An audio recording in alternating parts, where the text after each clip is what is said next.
कैलास पवार हत्याकांडावर कैकाडी समाज आक्रमक, आरोपींना फाशीची मागणी.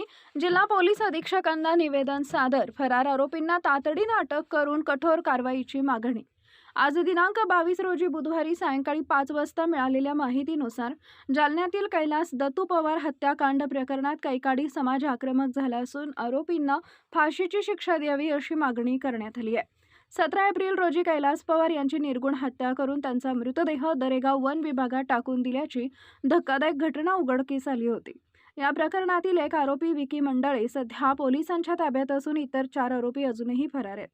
दरम्यान आज बुधवारी कैकाडी समाजातील महिला, पुरुष तसेच कैलास पवार यांच्या कुटुंबियांनी पोलीस अधीक्षक अजय कुमार बन्सल यांची भेट घेऊन आरोपीला कठोरात कठोर अटक करून फाशीची शिक्षा द्यावी असं निवेदनाद्वारे स्पष्ट केलंय. या घटनेमुळे परिसरात संतापाचं वातावरण असून आरोपींना लवकर अटक न झाल्यास आंदोलनाचा इशाराही समाजाच्या वतीनं देण्यात आलाय.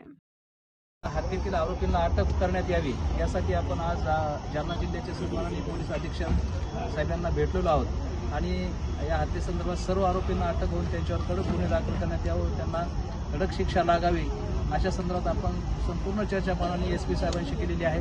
SP साहेबांनी सुद्धा आपल्याला अतिशय सकारात्मक प्रतिसाद दिला आहे. त्याच्यामध्ये एक मुख्य आरोपी अटक आहे. इतर आरोपींना अटक करण्यासाठी सुद्धा पोलीस प्रशासनाची टीम जागोजागी रवाना झालेली आहे आणि सर्व आरोपींना अटक होऊन त्यांना कडक शासन होईल असं आश्वासन आपल्याला साहेबांनी दिलेलं आहे.